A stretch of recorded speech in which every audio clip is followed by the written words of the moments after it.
March 2025ಕ್ಕೆ SSLC ವಾರ್ಷಿಕ ಪರೀಕ್ಷೆಯನ್ನು ಬರೀತಾ ಇದ್ದೀರಿ. ಆಲ್ರೆಡಿ ನಮ್ಮ ಯೂಟ್ಯೂಬ್ ಚಾನಲ್ನಲ್ಲಿ ನಾವು ಮಾಡೆಲ್ ಕ್ವಶನ್ ಪೇಪರ್ ಬೇಸ್ ಮೇಲೆ ಇರ್ತಕ್ಕಂಥ ಕ್ವಶನ್ ಪೇಪರ್ಗಳನ್ನು ಗ್ರಾಮರ್ ಒಂದು ವಿಡಿಯೋ ಹಾಕಿದ್ದೀನಿ, 10 ಮಾರ್ಕ್ಸ್ ಫಿಕ್ಸ್ ಅಂತ. ಕಂಪಲ್ಸರಿಯಾಗಿ ನೋಡ್ಕೊಡ್ರಿ. ವಿಡಿಯೋದ ಡಿಸ್ಕ್ರಿಪ್ಷನ್ ಬಾಕ್ಸ್ನಲ್ಲಿ ಕೊಟ್ಟಿದ್ದೀನಿ. ಅಲ್ಲಿ ಬಹು ಆಯ್ಕೆ ಮತ್ತು ಸಂಬಂಧಿಕರಣ ಪ್ರಶ್ನೆಗಳು ಖಂಡಿತವಾಗಿ ಬರ್ತದೆ. ಈ ವಿಡಿಯೋದಲ್ಲಿ ಪದ್ಯ ಭಾಗದಲ್ಲಿ ನಿಮಗೆ ಭಾಳ ಕನ್ಫ್ಯೂಸ್ ಆಗ್ತಕ್ಕಂಥ ಫಸ್ಟ್ ಒಂದು ಮೌಲ್ಯ ಬರೀತಕ್ಕಂಥ 4 ಮಾರ್ಕ್ಸ್ ಕ್ವಶನ್ ತಂದಿದ್ದೀನಿ, ಓಕೆನಾ. ಆಮೇಲೆ ಕಂಠಪಾಠ ಪದ್ಯಗಳನ್ನು ನೋಡುವ, ಯಾವೆಲ್ಲ ಕಂಠಪಾಠ ಪದ್ಯಗಳಿದಾವಂತ ನೋಡೋಣ. ಆಮೇಲೆ ಕವಿ ಪರಿಚಯ 4 ಪದ್ಯ ಹೇಳ್ತೀನಿ, 4 ಮಂದಿದ ಕವಿ ಪರಿಚಯ ಶಾರ್ಟ್ ಆಗಿ ನೋಡೋಣ. ಸೊ ಜೊತೆಗೆ ಮೌಲ್ಯ ಆಯಿತು, ಕಂಠಪಾಠ ಆಯಿತು, ಕವಿ ಆಯಿತು, ಆಮೇಲೆ ಪ್ರಶ್ನೆ ಆಯಿತು. ಸೊ 4 ಮಾರ್ಕ್ಸಿನ ಪ್ರಶ್ನೆ. ಸೊ ಟೋಟಲ್ ಎಷ್ಟು 15 ಮಾರ್ಕ್ಸ್ಗಳನ್ನು ನೀವೇನು ಮಾಡ್ತೀರಪ್ಪ ಅಂದರೆ ಈ ವಿಡಿಯೋಗಳ ಮೂಲಕ ಪಡಿತೀರಿ. ಸೊ 2 ಪಾರ್ಟ್ಸ್ ಮಾಡಿದ್ದೀನಿ. ಒಂದು ಪಾರ್ಟಲ್ಲಿ 4, ಇನ್ನೊಂದು ಪಾರ್ಟಲ್ಲಿ 4. ಅಂದರೆ ಫಸ್ಟ್ ಪಾರ್ಟದ್ದು ಒಂದು ವಿಡಿಯೋ, ಸೆಕೆಂಡ್ ಪಾರ್ಟದ್ದು ಒಂದು ವಿಡಿಯೋ. ಖಂಡಿತವಾಗಿ ನೋಡ್ಕೊಂಡೋಗಿ ಒಳ್ಳೆಯದಾಗ್ತದೆ ಅಂತ ಹೇಳ್ತಾ, ಫಸ್ಟ್ ಸಂಕಲ್ಪ ಗೀತೆಯಲ್ಲೇ ನೀವು GS ಶಿವರುದ್ರಪ್ಪದವ್ರ ಬಗ್ಗೆ ಕೇಳಿದಾಗ ಮೊದಲು ಪೂರ್ಣ ಹೆಸರು ನೆನಪಿಟ್ಕೊಡ್ರಿ. ಗುಗ್ಗರಿ ಶಾಂತವೀರಪ್ಪ ಶಿವರುದ್ರಪ್ಪ, ಕಾಲ 1926. ಇಷ್ಟೇ ಸಾಕು. ಕೃತಿಗಳು ಸಾಮಗಾನ, ಚೆಲುವು ಒಲವು, ದೇವಶಿಲ್ಪ. ಪ್ರಶಸ್ತಿಗಳು ಗೌರವ ಡಿಲೀಟ್ ಪದವಿ, ರಾಷ್ಟ್ರಕವಿ ಅಭಿದಾನ, ಪಂಪ ಪ್ರಶಸ್ತಿ. ಇಷ್ಟು ಬರೆದ್ರೆ ಸಾಕು. ಮುಂದೆ ನಿಮಗೆ ಸ್ವಲ್ಪ ಸಂದರ್ಭದಲ್ಲಿ ಬರಿಬೇಕಾದ್ರೆ ಸೊ ಎದೆ ತುಂಬಿ ಹಾಡಿದೇನು ಅಂತಕ್ಕಂಥ ಆಕಾರ ಗ್ರಂಥ ಅಂತಕ್ಕಂಥದ್ದನ್ನು ಸ್ವಲ್ಪ ನೆನಪಿಟ್ಕೊಡ್ರಿ. ಯಾವುದು ಸಂಕಲ್ಪ ಗೀತೆ. ಇನ್ನು ಸಂಕಲ್ಪ ಗೀತೆಯಲ್ಲಿ ಬಂದಾಗ ಸ್ನೇಹಿತರೆ ನಿಮಗೆ ಇಲ್ಲಿ ಬ್ಯಾಹೆಟ್ ಮಾಡಲಿಕ್ಕೆ 2 ಸ್ಟಾಂಜಾಗಳನ್ನು ಕೊಟ್ಟಿದ್ದಾರೆ. ಯಾವೆಲ್ಲ ಸ್ಟಾಂಜಾ ಇತ್ತು ನೋಡೋದಾದರೆ, ಫಸ್ಟ್ ಕಲುಷಿತವಾದಿದಿಂದ ಹಿಡಿದು ಆಮೇಲೆ ಮತಗಳೆಲ್ಲವೂ ತನಕ ಇದೆ. ಸೊ ಎರಡನ್ನೂ ಕೂಡ ಒಂದು ಸರಿ ನೋಡೋಣ. ಸೊ ನೀಟಾಗಿ ಇದು ಹೇಗಿದೆ ಹಾಗೆ ಬರಲಿ. ಕಲುಷಿತವಾದಿ ನದಿ ಜಲಗಳಿಗೆ, ಓಕೆನಾ. ಎಸ್. ಸೊ ಇಲ್ಲೇ ಬಂತು.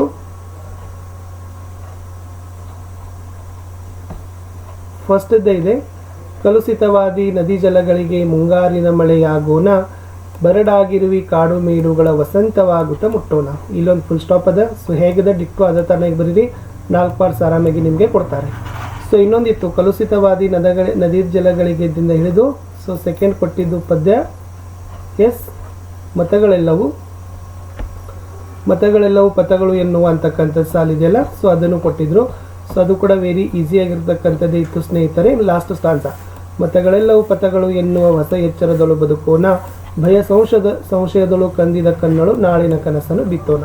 ಸೊ ಏನು ಹೇಳಿದ್ದೀನಿ, ಕವಿ ಪರಿಚಯನೂ ಹೇಳಿದ್ದೀನಿ, ಕಂಠಪಾಠ ಪದ್ಯನೂ ಹೇಳಿದ್ದೀನಿ. ಒಂದ್ಸಲ ಕುಂತು ಕೂಲಾಗಿ ಕೇಳ್ರಿ ಸಾಕು, ಮತ್ತೇನೂ ಬೇಡ. ಹಾಗಾದರೆ ಸ್ಟಾಂಜಾದ ಸಮರಿಯನ್ನು ನೋಡೋಣ. ಸೊ ಯಾವ ಥರನಾಗಿ ಸಮರಿಯನ್ನು ಬರೀಬೇಕು. ಸುತ್ತಲೂ ಕವಿಯೋ ಕತ್ತಲೆಯೊಳಗೆ ಪ್ರೀತಿ ಹನತೆ ಹಚ್ಚೋಣ, ಬಿರುಗಾಳಿಗೆ ಹೊಯ್ದಾಡುವ ಹಡಗನು ಎಚ್ಚರದಲ್ಲಿ ಮುನ್ನಡೆಸೋಣ. ಇಲ್ಲಿ ಜಸ್ಟ್ ಇಷ್ಟು ಮಾತ್ರ ಪಾಯಿಂಟ್ಸ್ಗಳನ್ನು ಬರೆದ್ರೆ ಸಾಕು.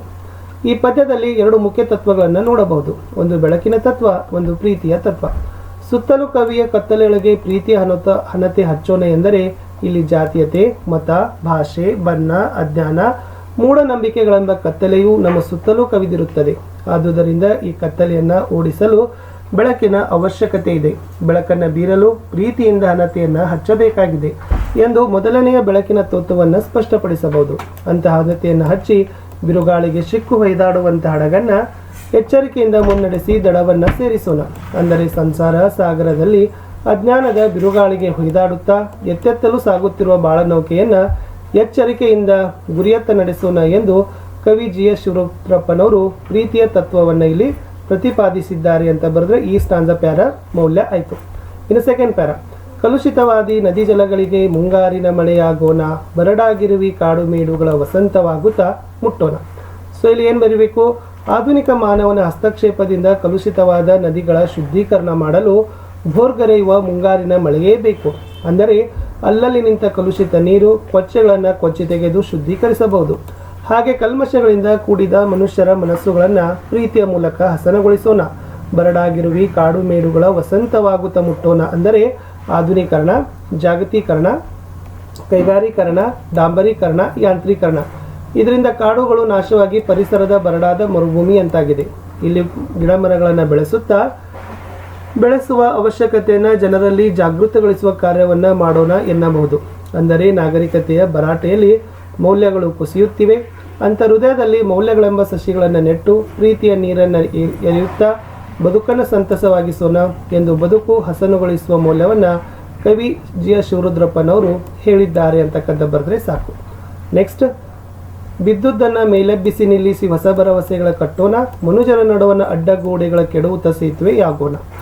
ಬಡತನ, ಅಜ್ಞಾನ, ಮೂಢನಂಬಿಕೆ, ಧರ್ಮ, ಭಾಷೆ, ಜಾತಿಗಳಿಂದ ಶೋಷಣೆಗೊಳಗಾದ ಜನರನ್ನ ಎಲ್ಲರಂತೆ ಸಮಾನರಾಗಿ ಬದುಕಲು ಆಸರೆ ನೀಡಿ ಮೌಲ್ಯ ಮೇಲೆ ತರಬೇಕು.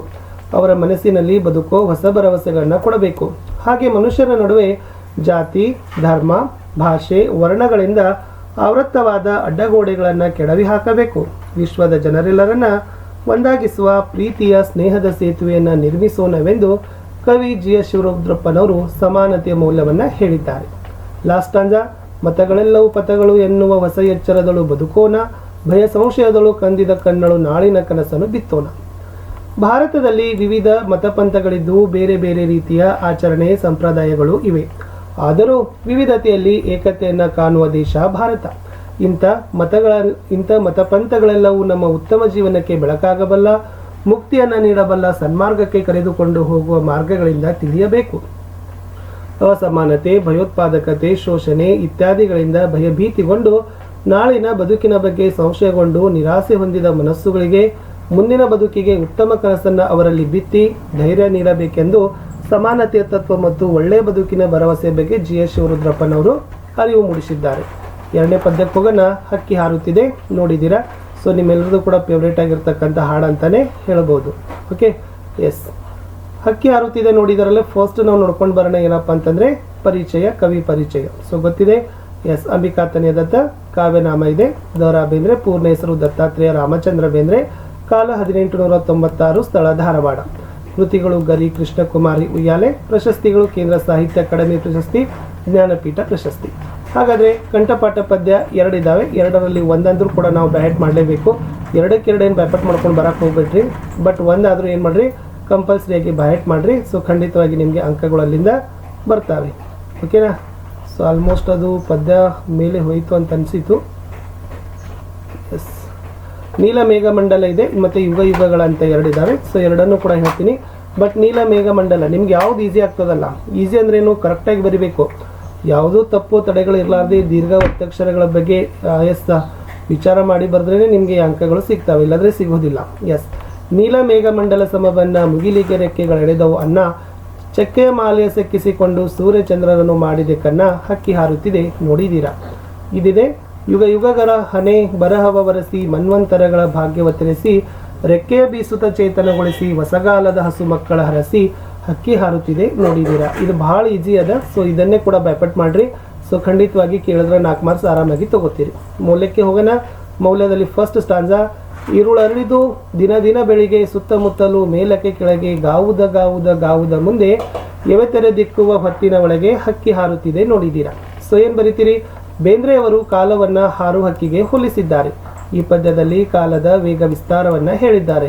ಕಾಲ ರಾತ್ರಿ ಕಳೆದು ದಿನ ಬೆಳಕಾಗಿ ಪುನಃ ರಾತ್ರಿ ಬೆಳಗಿ ಹೀಗೆ ಪುನರಾವರ್ತನೆಯಾಗಿ ಚಲನಾಗುಣ ಹೊಂದಿದೆ. ಅದು ಮೇಲೆ ಕೆಳಗೆ ಸುತ್ತಮುತ್ತ ಎತ್ತೆತ್ತಲು ತನ್ನ ಕಬಂಧ ಭಾವವನ್ನು ಹರಡಿಕೊಂಡು ವಿಶ್ವವ್ಯಾಪಕವಾಗಿದೆ.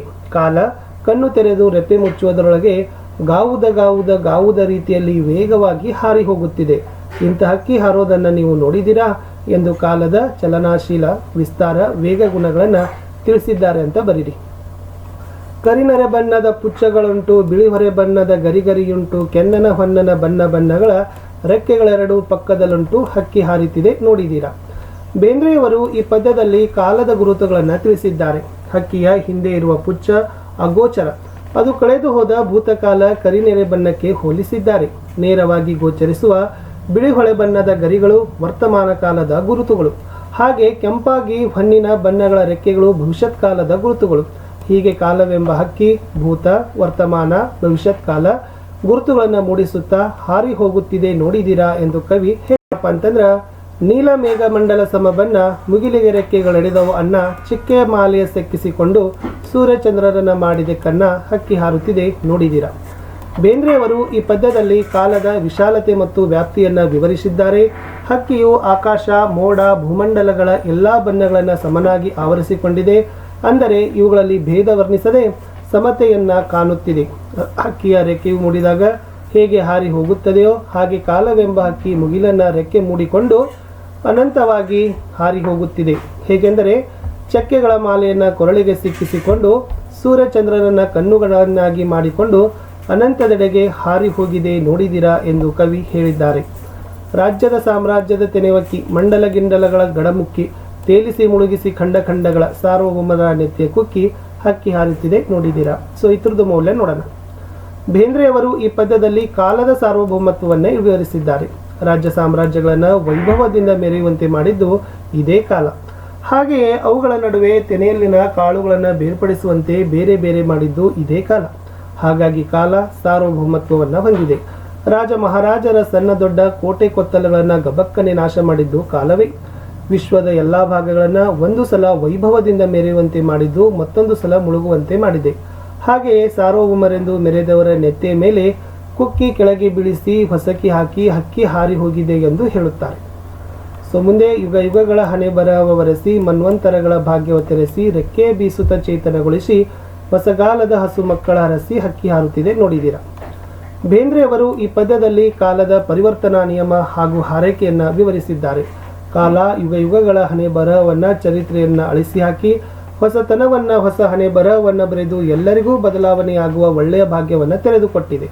ಹಾಗೆಯೇ ರೆಕ್ಕೆ ಬೀಸುತ್ತಾ ಮೇಲಕ್ಕೆ ಹಾರುತ್ತಾ ಹಾರುವ ಚೇತನವನ್ನು ನೀಡುತ್ತಾ ಈ ಹೊಸಗಾಲದ ಹಸು ಮಕ್ಕಳ ಹರಸಿ ಹಾರೈಸಿ ಬದಲಾವಣೆಯ ಹಾದಿಯನ್ನು ಹಿಡಿದು ಹಕ್ಕಿ ಹಾರಿ ಹೋಗುತ್ತಿದೆ ಎಂದು ಹೇಳಿದ್ದಾರೆ. ಬೆಳ್ಳಿಯ ಹಳ್ಳಿಯ ಮೇರೆಯ ಮೀರಿ ತಿಂಗಳಿನೂರಿನ ನೀರನ್ನು ಹೀರಿ ಆಡಲು ಹಾಡಲು ತಾ ಹಾರಾಡಲು ಮಂಗಳ ಲೋಕದ ಅಂಗಳಕ್ಕೇರಿ ಹಕ್ಕಿ ಹಾರುತ್ತಿದೆ ನೋಡಿದ್ದೀರಾ. ಬೇಂದ್ರೆಯವರು ಈ ಪದ್ಯದಲ್ಲಿ ಶುಕ್ರ ಚಂದ್ರ ಮಂಗಳ ಲೋಕ ಸಂಚಾರ ಕಾಲದ ಭೌತಿಕ ಲಕ್ಷಣವನ್ನು ವೈಜ್ಞಾನಿಕವಾಗಿ ಚಿತ್ರಿಸಿದ್ದಾರೆ. ಇನ್ನೊಂದು ಕಡೆ ಬ್ರಿಟಿಷರ ಸಾಮ್ರಾಜ್ಯಶಾಹಿ ನೀತಿಯಿಂದ ಪಾರಾಗುವ ಸ್ವಾತಂತ್ರ್ಯ ಚಿಂತನದ ಕಲ್ಪನಾ ಶಕ್ತಿಯ ಹಾರಾಟ ಇನ್ನೊಂದು ಲಕ್ಷಣ. ಬೆಳ್ಳಿ ಚುಕ್ಕಿ ಎಂದು ಕರೆಯಲ್ಪಡುವ ಶುಕ್ರ ಗ್ರಹವನ್ನು ಹಳ್ಳಿಗೆ ಹೋಲಿಸಿ ಕಾಲದ ಹಕ್ಕಿ ಆ ಹಳ್ಳಿಯ ಮೇರೆಯನ್ನು ದಾಟಿ ಹಾರಿ ಹೋಗುತ್ತಿದೆ. ತಿಂಗಳೂರು ಅಂದರೆ ಚಂದ್ರಲೋಕ. ಈ ಚಂದ್ರಲೋಕಕ್ಕೆ ಹಕ್ಕಿ ಇಲ್ಲಿ ಭೌತಿಕವಾಗಿ ಮಾನವ ರೂಪದ ಕಾಲ ಏರಿ ನೀರಿನ ಸೆಲೆಯನ್ನು ಹುಡುಕಿ ಅದನ್ನು ಹೀರುತ್ತಾ ಸಂತೋಷವಾಗಿ ಆಡುತ್ತಿದೆ. ಹಾಗೆ ಮುಂದೆ ಹಾರಾಡುತ್ತಾ ಹಾರಾಡುತ್ತಾ ಮಂಗಳ ಲೋಕದ ಅಂಗಳಕ್ಕೆ ಏರಿ ಹೋಗುತ್ತಿದೆ. ಹೀಗೆ ವೈಜ್ಞಾನಿಕ ರೆಕ್ಕೆಗಳನ್ನು ಹೊಂದಿದ ಹಕ್ಕಿ ಹಾರುತ್ತಿದೆ ನೋಡಿದ್ದೀರಾ ಎಂದು ಹಾಡಿದ್ದಾರೆ. ವೈಜ್ಞಾನಿಕವಾಗಿ ಭಾರತೀಯರು ಚಂದ್ರ ಶುಕ್ರ ಮಂಗಳನ ಅಂಗಳಕ್ಕೆ ಹೋಗಿ ಸಂಶೋಧನೆ ಮಾಡುವ ಗುರಿಯನ್ನು ಪರೋಕ್ಷವಾಗಿ ಅಭಿವ್ಯಕ್ತಪಡಿಸಿದ್ದಾರೆ. ಮುಟ್ಟಿದ ಬಂಡಲಗಳ ಆಚೆಗೆ ಚಾಚಿದೆ ತನ್ಮಯ ಚುಂಚ ಬ್ರಹ್ಮಾಂಡಗಳನ್ನು ಒಡೆಯಲು ಎಂದು ಬಲ್ಲರು ಯಾರ್ಯಾರ ಹಾಕಿದ ಕೊಂಚ ಹಕ್ಕಿ ಹಾರುತ್ತಿದೆ ನೋಡಿದ್ದೀರಾ. So last ಇತ್ತಿದು. ಬೇಂದ್ರೆಯವರು ಈ ಪದ್ಯದಲ್ಲಿ ಕಾಲವೆಂಬ ಹಕ್ಕಿಯು ತನ್ನ ಬಾಹುದಿಂದ ಜಗತ್ತಿನ ರಹಸ್ಯವನ್ನು ಭೇದಿಸುವ ತಂತ್ರವನ್ನು ವಿಶ್ಲೇಷಣೆ ಮಾಡಿದ್ದಾರೆ. ಕಾಲವೆಂಬ ಹಕ್ಕಿ ದಿಶಾವಲಯದ ತುತ್ತ ತುದಿಗೆ ಮುಟ್ಟಿದೆ. ದಿಶಾವಲಯದ ಆಚೆಗೆ ತನ್ಮಯ ಕೊಕ್ಕನ್ನು ಚಾಚಿದೆ. ಜಗತ್ತಿನ ಮೂಲವನ್ನು ಒಡೆಯಲು ಎಂಬಂತೆ ಹೊಂಚು ಹಾಕಿದೆ. ಏನೋ ಬಲ್ಲವರಾರು ಪ್ರಪಂಚದ ವಿಸ್ಮಯವನ್ನು ಭೇದಿಸಲು ಕಾಲವೆಂಬ ಹಕ್ಕಿ ಹಾರುತ್ತಿದೆ ನೋಡಿದ್ದೀರಾ ಎಂದು ಹೇಳುತ್ತಾರೆ. ನೆಕ್ಸ್ಟ್, ನಮ್ಮ ಹಿಂದಿನ ಹಿರಿಯರು ಬ್ರಹ್ಮಾಂಡ ರಹಸ್ಯವನ್ನು ಬಲ್ಲವರಾಗಿದ್ದಾರೆ. ಹಿಂದಿನ ಕಾಲದಲ್ಲಿಯೇ ಆಧ್ಯಾತ್ಮದಿಂದ ಅದರ ಮೂಲವನ್ನು ಹುಡುಕಿದ್ದಾರೆ ಎಂಬುದನ್ನು ಪರೋಕ್ಷವಾಗಿ ಅಭಿವ್ಯಕ್ತಿಸಿದ್ದಾರೆ ಅಂತ ಬರೆದ್ರೆ ಸಾಕು. ಮೂಟು ನೆಕ್ಸ್ಟ್ ಪದ್ಯ. ಸೊ ಸಂಕಲ್ಪ ಗೀತೆ ಆಯಿತು, ಹಕ್ಕಿ ಹಾರುತ್ತಿದೆ ನೋಡಿದಿರಾಯಿತು. ಇನ್ನು ಭಾಳ ಈಸಿಯಾಗಿರ್ತಕ್ಕಂಥ ಪದ್ಯ ಯಾವುದಪ್ಪ ಅಂದ್ರೆ ಅಗದಿ ಸರಳವಾಗಿ ನೀವೆಲ್ಲ ಬರೀತಕ್ಕಂಥದ್ದು ಒಂದು ಲಾವಣಿ ಇದೆಯಾ? ಇಲ್ಲ, ಕೌರವೇಂದ್ರನ ಕೊಂದೆ ನೀನು ಅಂತಕ್ಕಂಥ ಪದ್ಯಪಾಠ ಇದೆ. ಸೊ ಕೌರವೇಂದ್ರನ ಕೊಂದೆ ನೀನು ಅಂತಕ್ಕಂಥ ಪದ್ಯಪಾಠದಲ್ಲಿ ಬರ್ತಕ್ಕಂಥ ಮೌಲ್ಯಾಧಾರಿತ ಸಾರಾಂಶನೂ ಕೂಡ ಭಾಳ ಇಂಪಾರ್ಟೆಂಟ್ ಅದ. ಸ್ವಲ್ಪ ಸಂದರ್ಭ ನೀವು ನೆನಪಲ್ಲಿ ಇಟ್ಕೊಳ್ಳೇಬೇಕು. ಕುಮಾರವ್ಯಾಸ ನೆನಪಿರಲಿ. ಕಾಲ 1430. ಸ್ಥಳ ಗದಗ ಪ್ರಾಂತ್ಯದ ಕೋಳಿವಾಡ. ಕೃತಿಗಳು ಕನ್ನಡ ಭಾರತ, ಗದುಗಿನ ಭಾರತ, ಕುಮಾರವ್ಯಾಸ ಭಾರತ, ಐರಾವತ. ಬಿರುದು ರೂಪಕ ಸಾಮ್ರಾಜ್ಯ, ಚಕ್ರವರ್ತಿ. ಆಮೇಲೆ ಇಲ್ಲಿರ್ತಕ್ಕಂಥ ಪದ್ಯದ ಸಾಲುಗಳ ಕಂಠಪಾಠ ನೀವು ಯಾವ್ದು ಮಾಡ್ಕೋಬೇಕಪ್ಪ ಅಂತಂದ್ರೆ ಆಲ್ರೆಡಿ ನಿಮಗೆ ಗೊತ್ತದ, ಬಟ್ ನಾನು ರಿಮೈಂಡ್ ಮಾಡ್ತೀನಿ. ಇಷ್ಟು ವರ್ಕ್ಗಳನ್ನು ನೀವು ಮಾಡಲೇಬೇಕು. ಯಾಕಂದ್ರೆ ಕನ್ನಡ ಔಟ್ ಆಫ್ ಔಟ್ ಮಾಡೋ ಚಾನ್ಸಸ್ ಭಾಳ ಅದ. ನೀವು ಸ್ವಲ್ಪ ನೀಟಾಗಿ ಬರೆದು ಖಂಡಿತವಾಗಿ ನಿಮ್ಗೆ ಏನು ಮಾಡ್ತಾರೋ ಔಟ್ ಆಫ್ ಔಟ್ ಮಾರ್ಕ್ಸ್ ಕೊಟ್ಟೇ ಕೊಡ್ತಾರೆ. 2 ಪ್ಯಾರಾಗ್ರಾಫ್ಗಳನ್ನು ಇಲ್ಲಿನೂ ಕೂಡ ನಿಮಗೆ ಬೈಪಟ್ ಮಾಡೋಕೆ ಇಟ್ಟಿದ್ದಾರೆ. ಸೊ ಫಸ್ಟ್ ಏನದಪ್ಪ ಅಂತಂದ್ರೆ ಕೊರಳ ಸೇರೆ ಹಿಗ್ಗಿದವು ದೃಗ್ಜಲ ಮಾರಿಗೌತನವಾಯಿತು ನಾಳಿನ ಭಾರತವು. ಆಲ್ಮೋಸ್ಟ್ ಭಾಳ ಸರಿ ಇದನ್ನು ಕೇಳಿದ್ದಾರೆ. ಒಂದು ನೆನಪಿಟ್ಕೊಡ್ರಿ, ಮೌಲ್ಯ ಹಳಗನ್ನಡ ಬತ್ತಂದ್ರೆ ಏನು ಕೇಳಿರ್ತಾರೆ? ಪದ್ಯ ಹೊಸಗನ್ನಡ ಇರ್ತದೆ. ಪದ್ಯ ಹೊಸಗನ್ನಡ ಇತ್ತಂದ್ರೆ ಮೌಲ್ಯ ಹಳಗನ್ನಡ ಇರ್ತದೆ. ಸೊ ಅದನ್ನು ಎರಡು ನೀವು ತಲೆಯಲ್ಲಿ ಇಟ್ಕೊಳ್ಬೇಕು. 2 ಹಳಗನ್ನಡ 2 ಹೊಸಗನ್ನಡ ಕೊಡೋದಿಲ್ಲ. ಓಕೆನಾ? ಒಂದು ಹಳಗನ್ನಡ ಹೊಸಗನ್ನಡ ಹಳಗನ್ನಡ ಅದನ್ನು ಏನು ಮಾಡ್ತಾರಪ್ಪ ಅಂದರೆ ಕೊಡ್ತಾರೆ. ನೋಡೋಣ. ಕೌರವೇಂದ್ರನ ಕೊಂದೆ ನೀನು ಅಲ್ಲಿ ಪದ್ಯಪಾಠದ ಬಾಹೆಟ್ ಸಾಲುಗಳು. ಕೊರಳ ಸೆರೆ ಹಿಗ್ಗಿದವು ದೃಗ್ಜಲ ಉರವನಿಸಿ ಕಡು ನಂದನ ಕಟ ಕುರುಪತಿಗೆ ಕೇಡಾದುದೆಂದನು ತನ್ನ ಮನದೊಳಗೆ ಹರಿಯ ಹಗೆ ಹೊಗೆ ದೋರ ದುರಹದೆ ಬರಿದೆ ಹೋವುದೇ ತನ್ನ ವಂಶದ ನರುಹಿ ಕೊಂದನು ಹಲವು ಮಾತೇನೆಂದು ಚಿಂತಿಸಿದ. ಇದು ಒಂದದ.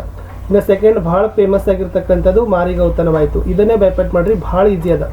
ಮಾರಿಗೌತನವಾಯಿತು ನಾಳಿನ ಭಾರತವು ಚತುರಂಗ ಬಲದಲ್ಲಿ, ಕೌರವನ ಋಣ ಹಿಂಗೆ ರಣದಲ್ಲಿ ಸುಭಟ ಕೋಟಿಯನು, ತೀರಿಸಿಯೇ ಪತಿಯವಸರಕ್ಕೆ ಶರೀರವನ್ನು ನೂಕುವೇನು, ನಿನ್ನಯ ವೀರರೈವರ ನೋವಿಸೇನು, ರಾಜೀವ ಸಕನಾನಿ. ಇಷ್ಟು ನೀವು ಬೈಹೆಟ್ ಮಾಡಿದರೆ ಸಾಕು. ಕವಿ ಪರಿಚಯ ಹೇಳಿದ್ದೀನಿ. ನೆಕ್ಸ್ಟ್ ಏನು ಮಾಡಿದ್ದೀನಿ, ಅದ್ರದ್ದು ಪದ್ಯ ಕಂಠಪಾಠಗಳನ್ನು ಕೂಡ ಹೇಳಿದ್ದೀನಿ. ಸೊ ಇವಾಗ ಅದು ಕೌರವೇಂದ್ರನ ಕೊಂದೆ ನೀನು ಅನ್ನೋದನ್ನು ನಾನು ಏನು ಮಾಡ್ತೀನಿ ಅಂತಂದರೆ, ನೆಕ್ಸ್ಟ್ ಇಲ್ಲಿ ನಾನು ಕೆಲವೊಂದಿಷ್ಟು ಪಾಠಗಳನ್ನು ಹಾಕಿದ್ದೀವಿ, ಅದು ಇದ್ದರೆ ಹೇಳ್ತೀನಿ. ಎಸ್, ಇದೇ ಕೌರವೇಂದ್ರನ ಕೊಂದೆ ನೀನು. ಸೊ ನೋಡ್ತಾ ಹೋಗೋಣ. ಎಸ್, ಫಸ್ಟ್ ಸ್ಟಾಂಜಾ ಬಂತು, ಅದರದ್ದು ಸ್ವಲ್ಪ ಪೂರ್ವಕತೆ ನಿಮಗೆ ನೆನಪಿರಲಿ. ಇನ್ನು ತನುಜನ ಕೊಡೆ ಮೈದುನ ಅಂತ ಇದೆ ನೋಡಿ. ಸೊ ಇಷ್ಟು ಇದರದ್ದು ನೋಡ್ಕೊಡ್ರಿ. ಈ ಸ್ಟಾಂಜಾ ಅದು ಫಸ್ಟ್ ಸ್ಟಾಂಜಾ, ಭಾಳೇನಿಲ್ಲ, ಬರೀ ಮೂರೇ ಸಾಲಿದಾವೆ. ಏನದನ, ಕೃಷ್ಣನು ಕರ್ಣನ ಜೊತೆಗೆ ಮೈದುತನದ ಸಲುಗೆಯಿಂದ ಕೈ ಹಿಡಿದು ಎಳೆದುಕೊಂಡು ರಥದ ಆಸನದಲ್ಲಿ ಕೂಳಿರಿಸಿದ. ಆಗ ಕರ್ಣ, ದೇವ ನಿಮ್ಮ ಪಾದದ ಕೆಳಗೆ ಕೂಡುವವನು, ಇಂಥವನಿಗೆ ಸಮಗೌರವವೇ ನನಗೆ ಭಯವಾಗುತ್ತಿದೆ ಎಂದು ಹೇಳಿದಾಗ ತೊಡೆಗೆ ತೊಡೆ ಸೋಕುವಂತೆ ಕರ್ಣನ ಪಕ್ಕದಲ್ಲಿ ಕುಳಿತುಕೊಂಡು ಕೃಷ್ಣ ಹೀಗೆ ಹೇಳಿದನು. ಇಷ್ಟು ಬರೆದ್ರೆ ಸಾಕು. ಇನ್ನು ಎರಡನೇದು, ಭೇದವಿಲ್ಲಲೆ ಕರ್ಣ ನಿಮ್ಮಳು ಯಾದವರು ಅಂತ ಇದೆ ನೋಡಿ. ಇದ್ರದ್ದು ಒಂದು ಮೌಲ್ಯ ಏನಾಗ್ತದಪ್ಪ ಅಂದರೆ, ಮೌಲ್ಯ ಇಟ್ ಮೀನ್ಸ್ ಸಾರಾಂಶ. ಎಲೈ ಕರ್ಣ, ನಿಮ್ಮೊಳಗೆ ಯಾದವರು ಕೌರವೊಳಗೆ ಯಾವುದೇ ವ್ಯತ್ಯಾಸ ಇಲ್ಲ. ವಂಶವನ್ನು ಪ್ರತಿಪಾದಿಸಿ ಹೇಳೋದಾದರೆ ಮೊದಲೆರಡಿಲ್ಲ. ಈ ಅಂಶಗಳು ಪರಸ್ಪರ ಸಂಬಂಧಿಕರು. ನಿನ್ನಾನೆಗೂ ನೀನು ಈ ಭೂಮಿಯ ಒಡೆಯ, ನಿನ್ನ ಮನಸ್ಸಿನಲ್ಲಿ ಇದರ ಅರಿವು ಯಾವುದೂ ಇಲ್ಲ ಎನ್ನುತ್ತಾ ಕರ್ಣನು ಕರ್ಣನ ಮನಸ್ಸಿನಲ್ಲಿ ದ್ವಂದ್ವ ಹೇಳಿಕೆಯನ್ನು ಏನು ಮಾಡ್ತಾನಪ್ಪ ಅಂತಂದರೆ ಬಿತ್ತುತ್ತಾನೆ ಅಂತಕ್ಕಂಥದ್ದಿತ್ತು. ಇದು ನೆನಪಿರಲಿ. ಇನ್ನು ನೆಕ್ಸ್ಟ್ ಪ್ಯಾರ, ಲಲ್ಲನೆ ಪಡಿದೆಯ್ಯದು ಮಂತ್ರಂ ಅಂತ ಇದೆ ನೋಡಿ. ಸೊ ಇದ್ರದ್ದು ಏನು ಬರೀತದಂದರೆ, ಕುಂತಿ ಪಡೆದ 5 ಮಂತ್ರಗಳಲ್ಲಿ ಮೊದಲ ಮಂತ್ರದಿಂದ ನೀನು ಜನಿಸಿದೆ. ಓಕೆ. ನೆಕ್ಸ್ಟ್ ಅನಂತರ 2ನೇ ಮಂತ್ರದಲ್ಲಿ ಧರ್ಮರಾಯ, 3ನೇ ಮಂತ್ರದಲ್ಲಿ ಕಲಿ ಭೀಮಸೇನ, 4ನೇ ಮಂತ್ರದಲ್ಲಿ ಅರ್ಜುನ, 5ನೇ ಮಂತ್ರದಲ್ಲಿ ಮಾದ್ರಿ ನಕುಲ ಸಹೋದರರು ಇಬ್ಬರನ್ನು ಪಡೆದಳು ಅಂತಕ್ಕದ್ದನ್ನು ಏನು ಮಾಡಿದ್ದಾರೆ, ಕೃಷ್ಣನ ಕರ್ಣನ ಹುಟ್ಟಿನ ಗುಟ್ಟನ್ನು ಇಲ್ಲಿ ಹೇಳಿದಾಳೆ. ನಿನಗೆ ಹಸ್ತಿನಾಪುರದ ರಾಜ್ಯದ ಅಂತ ಇದೆ ನೋಡಿ.